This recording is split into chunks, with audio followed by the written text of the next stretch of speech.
Hey guys, I'm doing this video before the show because there is some sad news to report in the world of professional wrestling. I mentioned this a couple of weeks ago on the show. Killer Karl Kox, real name Herb Gerwig, sadly passed away today at the age of 80 years old.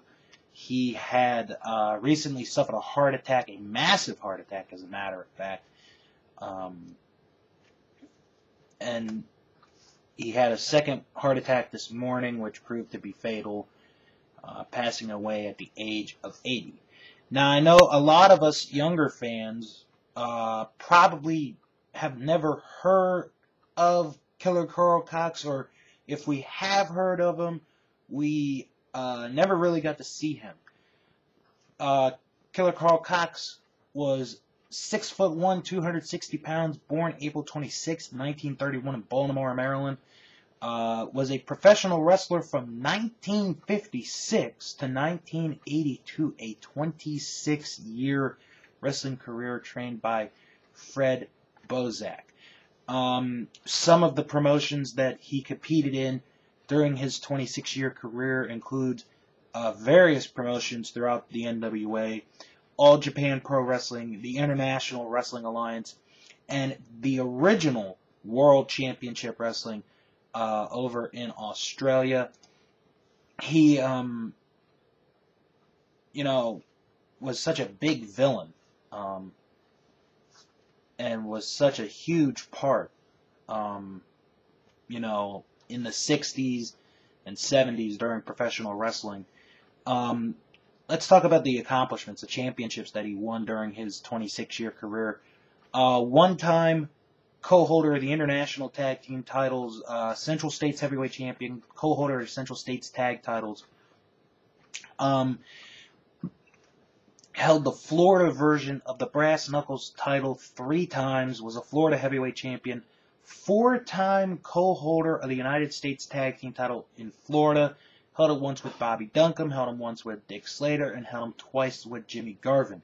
He was also a Georgia Heavyweight Champion, National Heavyweight Champion, the JWA, the Japan Wrestling Association All-Asia Tag Team Championship. He was a co-holder there with Joe Carollo. Texas version of the Brass Knuckles champion 3 times. Co-holder of the Texas Tag Team titles with the Great Malenko. Was a co-holder of the Mid-South Tag Team titles with the Junkyard Dog. Held the Tri-State version of the North American Heavyweight title, 3-time co-holder of the Tri-State version of the United States Tag titles with Dick Murdoch, Bob Sweetan, and Ken Patera. Also held the Brass Knuckles title, the Amarillo version, was the Southeastern Heavyweight Champion 3 separate times, 3-time IWA World Heavyweight Champion, and co-holder of the IWA Tag Team titles with Skull Murphy. The accomplishments there and the career and the men he inspired, Dick Murdoch, Ted DiBiase Sr., some of the biggest names he inspired. How this guy is not in any Hall of Fame is a little bit surprising because of the accomplishments and how long of a career that he had, a 26-year career. Like I said, he passed away today at the age of 80.